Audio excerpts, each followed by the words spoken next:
No, I just gotta add the mic there. Bam. Professional streamer. It's true. It's true. But you're not even streaming. I mean, professional content creator. Voila, guys. You don't need much.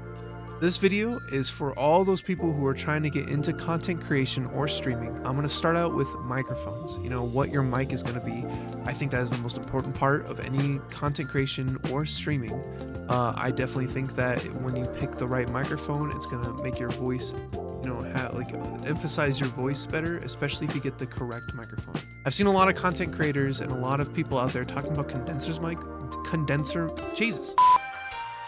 I've been seeing a lot of influencers and content creators out there talking about condenser mics and how good they are for streaming, specifically just streaming. They don't really talk about content creation.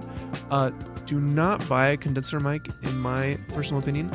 Condenser mics are really good in controlled environments for sound wise. If you do not if you don't have a good environment where you can have perfectly no sound, nothing, then yeah, get a condenser mic. You know, I bought the HyperX Quadcast because I was told that that was what was for streaming. It was not for streaming. It picked up way too much noise. I was living in Omaha at the time. During the summer, it was hot. My room was hot, okay?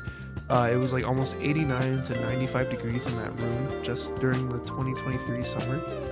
And I had to have a fan going all the time so I wouldn't be sweating my balls off, dude. It was bad.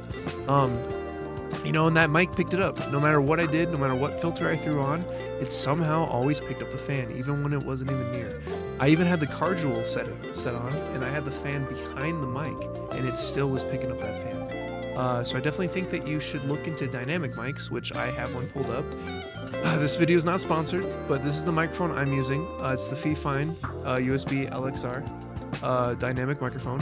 You know, I definitely think any dynamic mic is a very good microphone to start out with because you can it eliminates a lot of the background noise for you and you sound great. You don't have to add as much filters or anything. I think I just have 3 filters, and it's kind of to help with having another person in the room, which is my wife, who I game with all the time.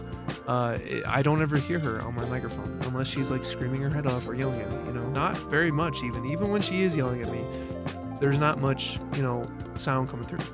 So I definitely recommend a dynamic mic. And on top of that, I definitely recommend you try to find yourself a cheap microphone. You don't have to get those fancy ones with the RGB, which, don't get me wrong, those are nice. I would love to have one, but I don't think it's necessary. I think it works well. I still have it. Not broken. It's not broken down. It still works just how it's supposed to work. So I definitely think you should look into it.